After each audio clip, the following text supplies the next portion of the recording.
Your brain just replayed that conversation from 3 days ago. Again, for the 15th time today. You know the one I'm talking about. Here's what nobody tells you. Your brain isn't broken. It's stuck in a loop that's destroying your peace. Let me paint a picture you'll recognize. It's 2 a.m. You're lying in bed, wide awake. Your mind races through tomorrow's meeting, last week's text message, that thing you said 5 years ago. Sound familiar? Here's the truth. Overthinking isn't just thinking too much. It's your brain protecting you from danger that doesn't exist. Psychologists call this rumination. Here's how it works. Your brain spots a problem, a weird look someone gave you, a mistake you made at work. Then it tries to solve the threat.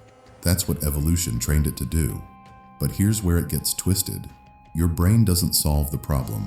It just replays it. Over and over. Like a song stuck on repeat. You analyze every angle, every word, every possible meaning. And the more you think, the worse it gets. Each time you replay that moment, your brain reinforces the anxiety pathway. It's like walking the same trail through snow. Eventually, it becomes a deep groove you can't escape. Research from Harvard shows something shocking. Overthinkers spend 95% of their mental energy on the same 5% of problems. Let that sink in. You're burning yourself out on things that already happened, or things that will never happen. And while you're stuck in your head, life passes you by. Now, before you start overthinking whether you're an overthinker, yeah, that's exactly what I'm talking about. Let's keep going. You want to move forward, but you're frozen, replaying the past and rehearsing the future. You feel exhausted, but can't sleep. Your mind won't shut off. You feel lonely, but can't connect, because you're too busy analyzing every interaction. You want to move forward, but you're frozen, replaying the past and rehearsing the future. Meanwhile, other people seem to just live. They make decisions, they move on, they sleep peacefully, and you're left wondering, why can't I just be normal? But what if I told you that overthinkers have a hidden advantage that normal people don't? Here's the twist nobody talks about.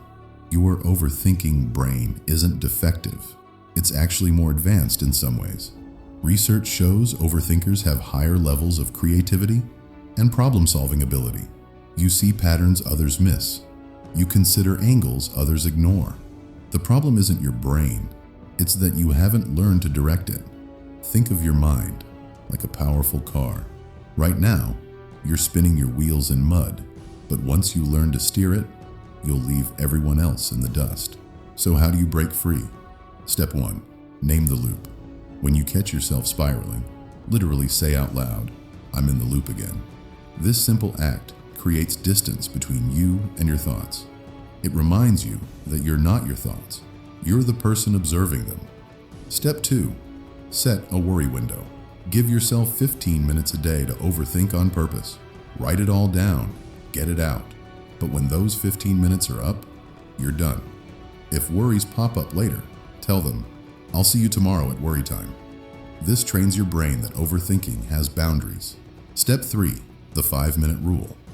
If you can't do anything about a problem in the next 5 minutes, it doesn't deserve your mental energy right now.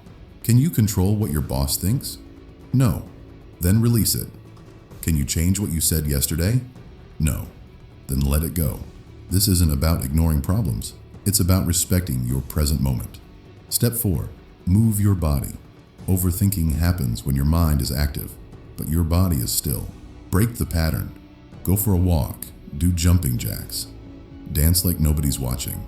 Physical movement interrupts the mental loop. It's that simple. Step 5. Practice the pause. Before responding to any thought that makes you anxious, pause for 3 breaths. In that pause, ask yourself, is this thought helping me or hurting me?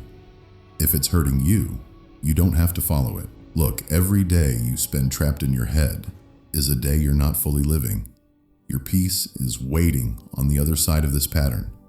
But it won't change until you do something different today. Not tomorrow. Not when you feel ready. Now.